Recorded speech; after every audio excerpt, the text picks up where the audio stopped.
Hello friends, ईश्वरी channel में आप सबका स्वागत है। आइए सुनते हैं आज की कहानी पार्ट 1। मेरी भाभी रोज मुझे 1 किलो मसूर की दाल मंगवाती थी, मगर उस वक्त मैं बहुत हैरान हो जाती जब भाभी उस दाल को बिना पकाए ही अपने बेडरूम में ले जाती और जब बाहर निकलती तो लंगड़ा लंगड़ा कर चलती और कहती कि दाल बहुत अच्छी थी। एक दिन भाभी का राज जानने के लिए मैंने अपनी छोटी बहन को भाभी के कमरे में छुपा दिया। कुछ देर बाद जब बहन लगाती हुई बाहर निकली तो मेरी जान ही निकल गई। आज शीतल भाभी ने मुझे 1 किलो मसूर की दाल मंगवाई थी। मैं जैसे ही वह दाल लेकर घर पहुंची तो भाभी ने मुझसे ले लिया और अपने कमरे में चली गई। मैं हक्का बक्का रह गई कि भाभी को क्या हुआ। अभी आधा घंटा ही हुआ होगा कि मेरे भैया ऑफिस से जल्दी घर आ गए थे। उनकी तबीयत खराब थी और मैं अपने कमरे में ही बैठी थी। भैया को देखकर मैं जल्दी से उठकर उनके पास आ गई थी। मुझे उसकी चिंता सताने लगी थी, मगर वह बोल थोड़ी देर आराम करूंगा तो ठीक हो जाऊंगा। फिर उन्होंने अपने कमरे में जाने के लिए दरवाजा खोलने की कोशिश की तो दरवाजा अंदर से बंद था। भैया को कुछ शक हुआ तो भैया ने दरवाजा पीट डाला, मगर कमरे तो भाभी की कोई आवाज ही नहीं आ रही थी। भैया ने मुझे घर कर पूछा, शीतल कहाँ है और दरवाजा अंदर से क्यों बंद है। मैं घबरा गई और बोली, भैया भाभी तो कमरे में ही है, शायद उनकी आंख लग गई होगी, हो सकता है भाभी आराम कर रही हों। जोर जोर से दरवाजा बजाया, फिर बोले, शीतल दरवाजा खोलो, जल्दी करो। लेकिन भाभी ने कोई आवाज नहीं दी। मैं भैया का हाथ पकड़कर उन्हें बाहर बरामदे में लेकर आ गई और बोली, आप यहाँ बैठ जाइए, मैं दरवाजा खुलवाती हूँ। अब मैं जोर जोर से दरवाजा पीटना शुरू कर दिया और साथ ही साथ कहती रही कि भाभी दरवाजा खोल दो, भैया आराम करने के लिए घर आए हैं, उनकी तबीयत कुछ ठीक नहीं है। लेकिन अंदर इतनी शांति थी कि कोई हलचल ही नहीं हो रही थी। मैं भैया के पास आकर बैठ गई। उनका चेहरा गुस्से से लाल हो रहा था। मैं बोली, भैया आप मेरे कमरे में आराम कर लीजिए, हो सकता है भाभी सो गई हो, नीचे अभी तो सो ही रही हैं ना। भैया ने नाम से सर हिलाया और मुझे बोले कि तुम यहाँ से जाओ, तुम भी आराम कर लो। लेकिन मैं भैया के पास ही बैठी रही। तभी भैया के कमरे का दरवाजा खुला और भाभी लंगड़ाते हुए बाहर निकलने लगी। भैया एकदम गुस्से से उठे और भाभी पर चिल्लाते हुए बोले, कमरा अंदर से बंद क्यों था? तो नहीं जानती क्या मैं अपने 2 मासूम बहन तुम्हारे हवाले करके काम के लिए बाहर जाता हूँ? तुम तो हर रोज यही सब करती होगी। तुमने मेरी बहनों को अपना समझा ही नहीं। मैं खुद 16 साल की कम उम्र में डरपोक सी लड़की थी। भैया ने उसको देखकर मैं खुद ही डर गई थी, मगर फिर भी मैं आगे बढ़ी और बोली, भैया आप गलत सोच रहे हैं। भाभी ने कभी हमको पढ़ाया नहीं, समझा, वह माँ की तरह हम दोनों का ख्याल रखती। शायद आज भाभी की तबीयत खराब हो इसलिए वह सो गई होगी। मेरी बात सुनकर भैया ने मेरे सिर पर हाथ फेरा और खुद कमरे में चले गए। भाभी की आंखों में आंसू आ गए थे और उन्होंने मुझे गले से लगा लिया था। वह बोली, शुक्रिया। मैंने कहा, शुक्रिया को गोली मारो, जल्दी चलो, भाभी किचन में चलकर दाल बनाते हैं। भाभी एक पल के लिए परेशान हो गई थी। वह बोली, स्नेहा दाल तो मैं खा ली है, तुम अपने कमरे में जाकर पढ़ाई करो। भाभी गले लगाते हुए किचन में चली गई थी। मैं हैरान होकर वहीं खड़ी थी कि भाभी ने मुझसे झूठ क्यों बोला कि उन्होंने दाल को खा लिया है, क्योंकि मैं अपनी आंखों से देखा था कि वह कच्ची दाल अपने कमरे में लेकर गई थी। मैं अपने कमरे में आ गई और पढ़ते पढ़ते ना जाने कब मेरी आंख लग गई थी और फिर सुबह को घबरा कर मेरी अचानक से आंख खुली। मेरे साथ साथ निशा भी जाग गई थी और अब हम दोनों किचन में जाकर भाभी की मदद करने लगे। आज भाभी भी मुझे बड़ी बेचैनी सी और कोई खोई सी लग रही थी। भाई अभी किचन में आ चुके थे। अब भैया भी रिलैक्स लग रहे थे, भाभी से आराम से बात कर रहे थे। मैंने यह सोचकर यह सब नजरअंदाज कर दिया था कि यह सब मेरा वहम ही होगा। सुबह में जल्दी उठकर कॉलेज के लिए तैयार हो गई और भैया के साथ ही चली गई थी और ऑफिस जाते हुए मुझे भी अपने साथ ले जाया करते थे। मैं और निशा एक ही कॉलेज में एक साथ पढ़ते थे। उसके फर्स्ट ईयर के एग्जाम हो चुके थे, इसलिए उसकी छुट्टियां चल रही थी, जबकि मैं सेकेंड ईयर में थी और मेरे एग्जाम के लिए अभी 3 महीने बाकी थे। कॉलेज से घर आने के लिए मैं बस में सफ़र करती थी, पर जैसे ही घर पहुंची तो मुझे लगा ही था जैसे भाभी मेरे इंतज़ार में ही बैठी होगी।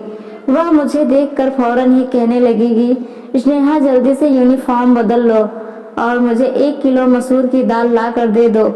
फिर वह अपने कमरे से पैसे लेने के लिए चली गई थी। भाभी की खत्म हो चुकी थी दाल। मैं जल्दी से मुंह धोकर भाभी के पास आ गई थी, पर शीतल भाभी के पैसे लेकर 1 किलो मसूर दाल लेकर आई थी। आज मैंने भाभी को थैला पकड़ाते हुए कहा, भाभी आज प्लीज दाल चावल बना लीजिएगा। मेरी भाभी के चेहरे का रंग एक पल के लिए फीका पड़ गया था। फिर उन्होंने हमें सर हिला दिया और दाल डालने कमरे में लेकर चली गई। मुझे एकदम से अजीब सा लग रहा था कि ऐसा कैसे हो सकता है कि कच्चे दाल अपने कमरे में कौन लेकर जाता है।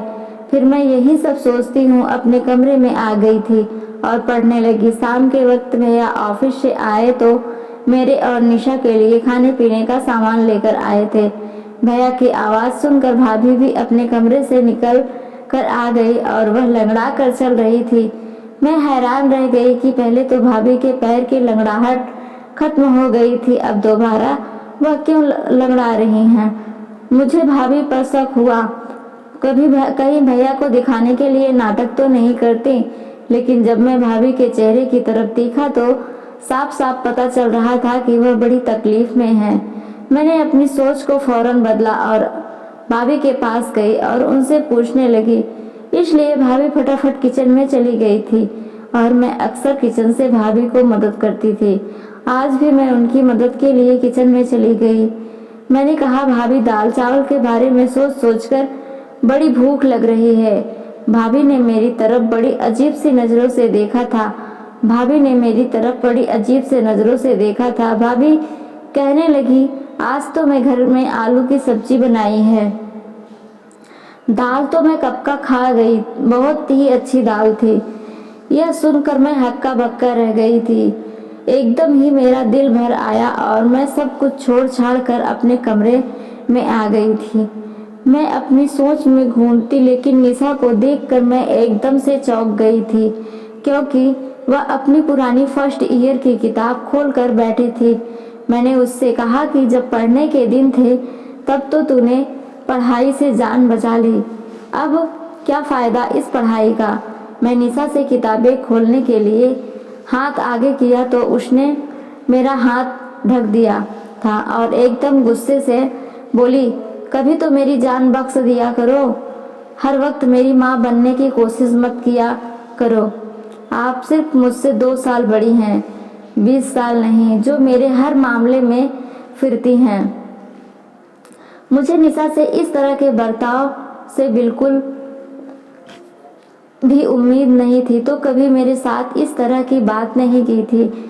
मैं उसे छोड़कर भैया के पास आकर बैठ गई थी।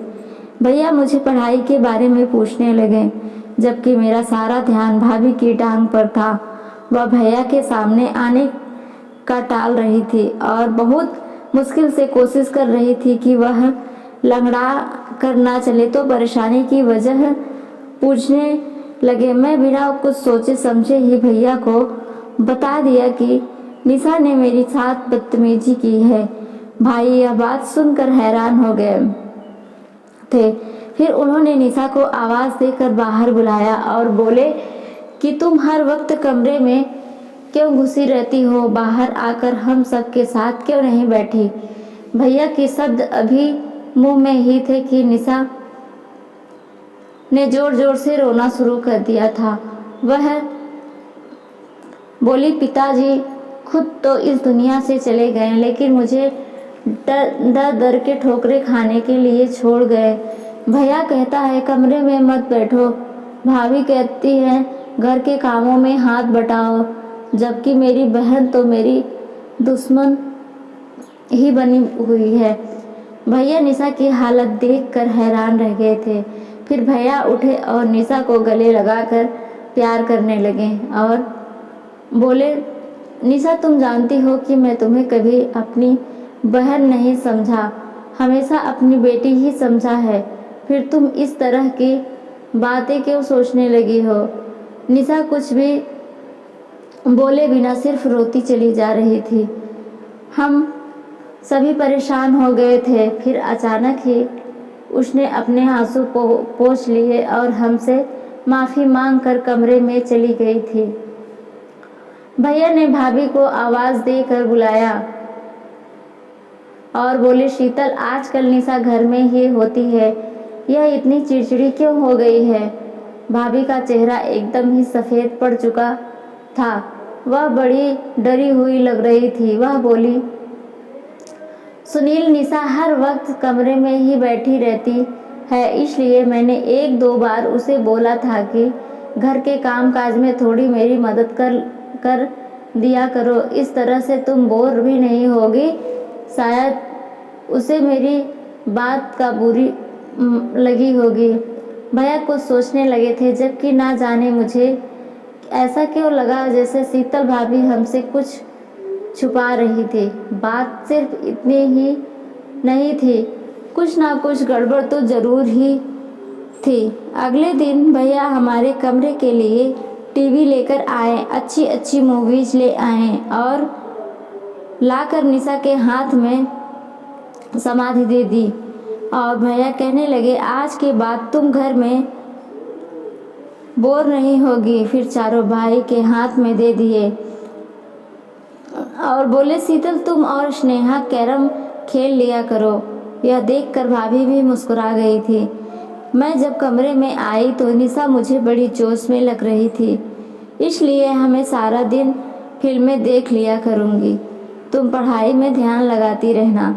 मेरा दिल भी लग गया था। भैया निशा के लिए तो बच्चों वाली फिल्में लेकर आए थे। मैं देर रात तक जाकर पढ़ाई करती थी। एक दिन मैं पढ़ाई कर रही थी, तभी मैंने भाभी को अपने कमरे से निकलते हुए वह तेज कदमों से चलती हुई छत पर चली गई थी। ना जाने इतनी रात को छत पर क्या करने गई थी। मैं तो बड़ी परेशान हो गई थी। मैं पढ़ाई वगैरह सब भूलकर बाहर ही देखते रह गई थी। तकरीबन 1 घंटा छत पर बिताकर भाभी अपने कमरे में वापस चली गई थी। आखिर यह सब हो क्या रहा था? मैं इस क्षेत्र में खुलती जा रही थी, जबकि मेरा दिल पढ़ाई में नहीं लग रहा था। मैं कॉलेज से जैसे ही वापस आई तो भाभी ने मुझे पैसे दिए और फिर से मुझे 1 किलो मसूर दाल लाने के लिए भेज दिया था। मैं कपड़े बदलने कमरे में गई तो यह देखकर दंग रह गई कि मैंने सोचा कि पहले भाभी की दाल ला देती हूँ, फिर निशा को तो बाद में देखूंगी। मैं दाल ले आई तो भाभी ने मुझे थैला ले लिया और कोई भी बात किए बिना वह अपने कमरे में चली गई और अंदर से दरवाज़ा बंद करके कुंडी लगा ली। मैंने सब कुछ नज़रअंदाज किया और निशा की खबर लेने के लिए कमरे में गई तो वह मुझसे कहने लगी, स्नेहा, तुम भाभी को यह रोज़ रोज़ दाल लाकर मत दिया करो। उसकी यह बात सुनकर मैं हैरान रह गई। तो दोस्तों, ये रही छोटी सी कहानी। इसका दूसरा पार्ट सुनने के लिए हमारे चैनल को सब्सक्राइब करें और कहानी अच्छी लगी हो तो कमेंट बॉक्स में ज़रूर लिखें। अपना ख्याल रखना। धन्यवाद।